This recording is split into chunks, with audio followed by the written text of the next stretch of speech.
Mikilli fjarlægð, honum gekk ekki vel í fyrstu þrautunum. 290 fær Steingrímur Bjarnason. Það er Rögnvaldur Ragnarsson.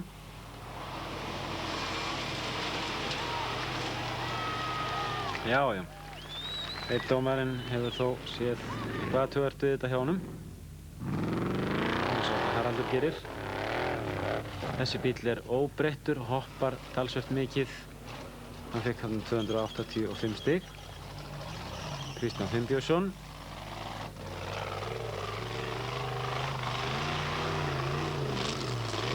Það er þannig með þrautir, hann fær hér 300 stig, að sumar verða auðveldari með ferðunum, aðrar verða erfiðari, eftir því sem ferðirnar verða fleiri. Það voru Davíð Sigurðsson, hann er í toppbaráttunni. Það er 300 stig hér, ef hann ætlar að nálgast Harald. Nei. Hér gerði Davíð mikil mistök, má segja. Hann fellur allavega niður í 4. sæti í þessari þraut. Haraldur heldur sinni fórustu. Steingrímur Bjarnason 45 stigum á eftir honum og síðan eru 30 stig niður í Rögnvald Ragnarsson. Davíð Sigurðsson í 4. sæti með 965, aðeins 10 stigum á undan Guðmundi Sigvaldasyni. Og Guðmundur fer hér fyrstur í 5. þraut. Kemst ekki upp á barðið og það gerist vegna þess að hér brotnar öxull. Heyra má smellinn, sjáum að hægra framhjól hættir að taka og það munar það. Við fer Steingrímur Bjarnason, 300 stig. Þá er það Ragnar Skúlason. Hann fer þetta létt líka. Og Rögnvaldur Ragnarsson. Allir topp bílarnir fara þetta án þess að hika og fá 300 stig. Sjá hvað Haraldur gerir. Já, 300 stig. Og hann fer hér upp á afturhjólunum alla leið, fer í gegnum hliðið, rétt í þann mund sem framhjólin lenda. Öfugt við marga aðra keppendur sem láta framhjólin koma niður og halda síðan áfram að gefa og klára þrautina.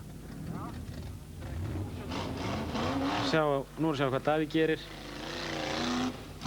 Já, kemur hér við dekk, missir 15 stig og fjarlægist 1. sætið enn meir. Og aðeins ein þraut eftir. Og Guðbjörn Óskarsson fer hér alla leið upp. Haraldur er enn fyrstur, 45 stigum á undan Steingrími, Rögnvaldur Ragnarsson enn 30 á eftir Steingrími og Davíð Sigurðsson fjarlægðist aðeins, það er nú með 1250 stig, 20 stigum á eftir Rögnvaldið. Og þá Kristján Finnbjörnsson og Guðmundur Sigvaldason og það er aðeins 20 stigum milli þeirra og Ragnar Skúlason síðan í 7. sæti. Og hér er Steingrímur, Guðmundur Sigvaldason fór fyrstur í þessa þraut og fór ákaflega stutt, fikk aðeins 20 stig. 190 fóru hins vegar í vasan hjá Steingrími Bjarnasyni. Þá er að sjá hvað Haraldur gerir. Hann fer álíka langt og Steingrímur, fær 170 stig og 1515 er hann þá kominn með. Davíð Sigurðsson verður að fara upp ef hann ætlar að blanda sér í toppinn. Hann var niður í alla leið og fer upp í 1. sæti, 285 stig. Þetta var vel gert hjá honum. Haraldur með 1515, hann skýst hér upp fyrir hann 20 stigum meira.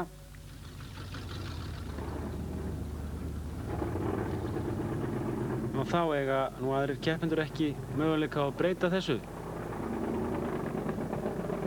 Það er ljóst að Davíð Sigurðsson hefur tryggt sér hér 1. sætið.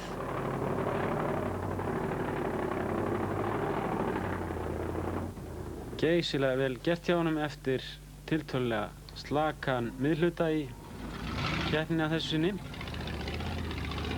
Og að síðustu fer hér Eyjólfur Skúlason og gerir sér lítið fyrir að fara 300 stig. Og hér hefum við þá úrslitin. Davíð Sigurðsson í 1. sæti 1535, Haraldur Ásgeirsson með 1515 í 2. sæti. Þá Steingrímur Bjarnason 1490, Rögnvaldur Ragnarsson, Kristján Finnbjörnsson og Eyjólfur Skúlason stakk sér upp í 7. sætið við það að fá 300 stig í síðustu þraut. En reglur eru reglur. Haraldur Ásgrímsson tímenti í bíl sínum eftir að þrautarkeppninni lauk, fékk 50 stig í mínus og hrapaði henni í 3. sætið. Já, Davíð, það gekk betur núna en síðast. Já, svona í restina allavega. Hverju viltu þakka? Já, ég vil eiginlega engu þakka. Það gekk mjög illa svona til að byrja með. Það er svona miðja keppni, getur við sagt. Gerði þarna klaufa villur eða vittleysur svona nokkrum sinnum. En síðan reddaðist þetta inn í restina. Síðasta brekkan, var hún erfið? Var tauginn þaninn? Nei, hún var eiginlega komin niður aftur. Hún var það hérna þegar ég klikkaði hann í braut númer 3. Þá var hún svona frekar vafarsam eftir það. En svo lagaðist þetta. Og þá skulum við kíkja á stöðuna í Íslandsmótinu. Davíð Sigurðsson er efstur með 35 stig, Steingrímur Bjarnason 27 stig. Frá síðastliðnu